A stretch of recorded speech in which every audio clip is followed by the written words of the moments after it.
Почитувани колеги, почитувана македонска јавност, особено почитувана македонска работничка класа, сите зборуваат за буџетов во некакви си експертски термини, јас ќе се обидам да го упростам за да го разбере македонскиот народ. Нашиот буџет е негде околу 8 милиарди евра и замислете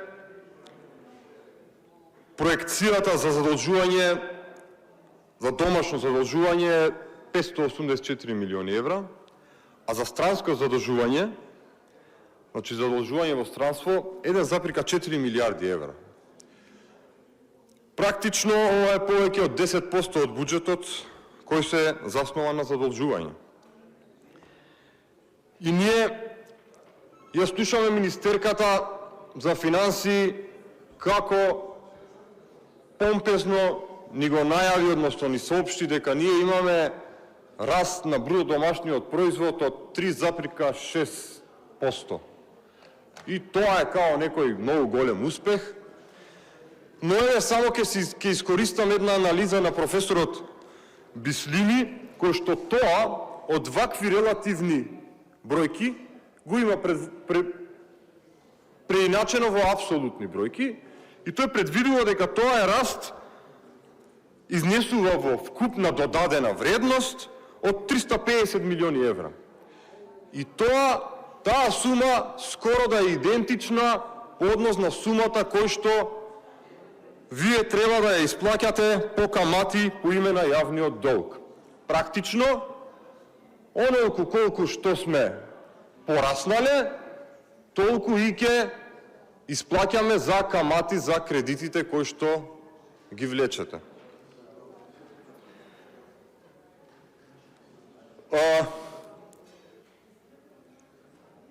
Сакам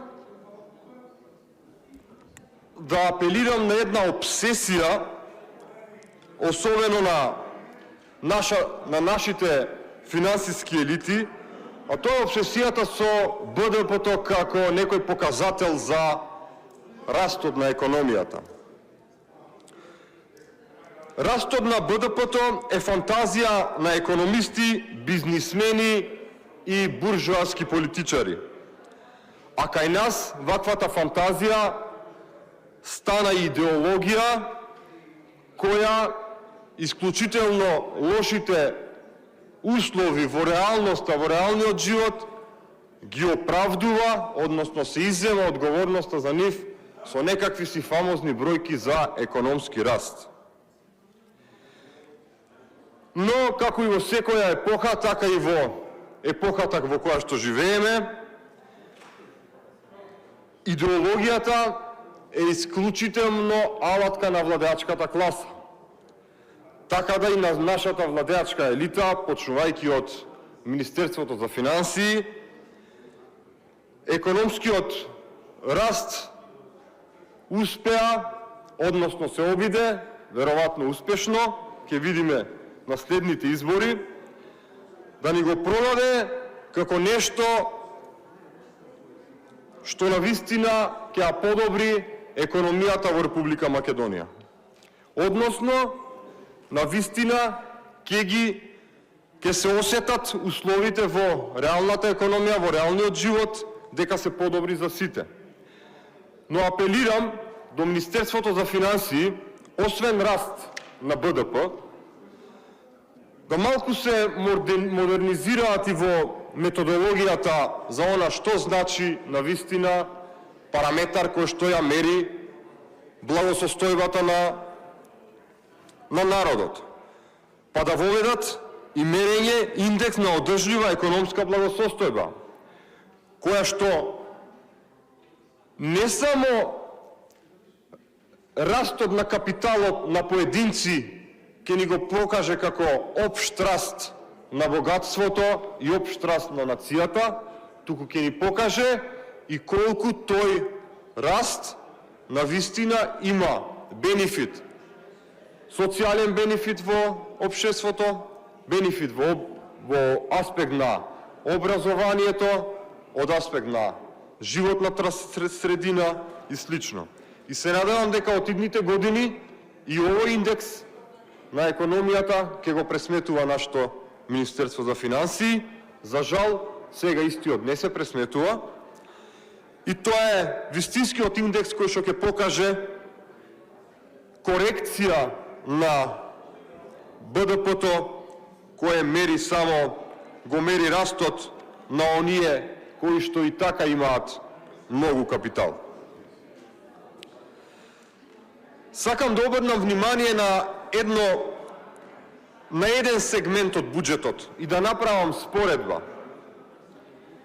Македонија за одбрана, односно за НАТО, одвојува дури 5% од фамозното БДП. Колку е тоа? Тоа е приближно 320 милиони евра, од кои добри 100 милиони евра се само за оружје за потребите на НАТО алијансата. И сега да ви направам споредба, како што растот на БДП-то од 3,5% во Македонија не е исто со растот над исто толкав процент, например, во Словенија, така и вашиот, видите која е разликата на одвојувањето на буџет за одбрана по однос на БДП на Република Македонија во однос на етаблирани членки на НАТО. Полска, која предничи 4,12% од БДП, Естонија 3,4%, Латвија 3,15%, Грција 3,8%, Литванија 2,85%, Финска 2,47%, Британија, која што сега ни позајми кредити за НАТО, односно за одбрана, одвојува 2,37% од БДП. Данска, замислете економијата на Данска и социјалните програми на кој ниво се на Данска, одвојуваат само 2,3% од нивното БДП за НАТО, а вие 5%. Романија, која се граничи со опасноста која што ја чувствувате, 2,3%. Норвешка, Булгарија се движат околу 2%, Шведска, Германија, најголемата економија во еврозоната, 3%, Унгарија 2,11%, Чешка 2,1%. Значи, ние сме земја која што одвојува највеќе средства по однос на БДП од сите НАТО членки. Како е загрозена нашата безбедност, да толку е важно НАТО за нас, да ние одвојуваме буквално од устите на нашите деца, за да ги дадеме на НАТО империалистите. Ако се зема во предвид дека дополнително за јавен ред и мир, кој што го немаме, одвојуваме 400 милиони евра, вкупно за одбрана, односно за мир, како што сакате да го нарекувате, одвојуваме повеќе од 700 милиони евра. Да се изразамете за безбедност. Но дали имаме безбедност? Секако дека немаме. Затоа што нееднаквоста и сиромаштијата е најголемиот извор на небезбедност во државата. И тоа ние го имаме со емпириски податоци, ако го следиме нашиот Джини индекс како се развивал, односно индексот на нееднаквост од години наназад до денеска, имаме се поголема нееднаквост и се поголема небезбедност. Дали на нас купувањето оружје за НАТО ни е поважно од студентскиот стандард за кој одвојуваме само 10 милиони евра наспроти 100 милиони евра? Дали научно-истражувачката дејност ни е помалку важна од оружјето за НАТО, за кое што одвојуваме 4 милиони евра? Дали за рекреација, култура и религија одвојуваме 120 милиони евра. Приближно исток онолку колку што за оружје за НАТО.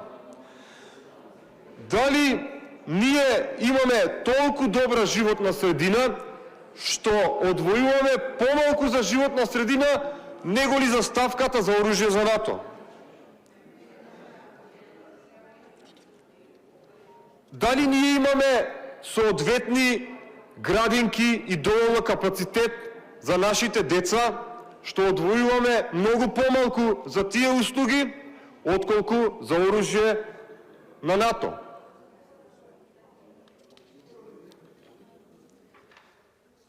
Господа, вашиот економски раст се состои само односно најдобро се манифестира со тоа што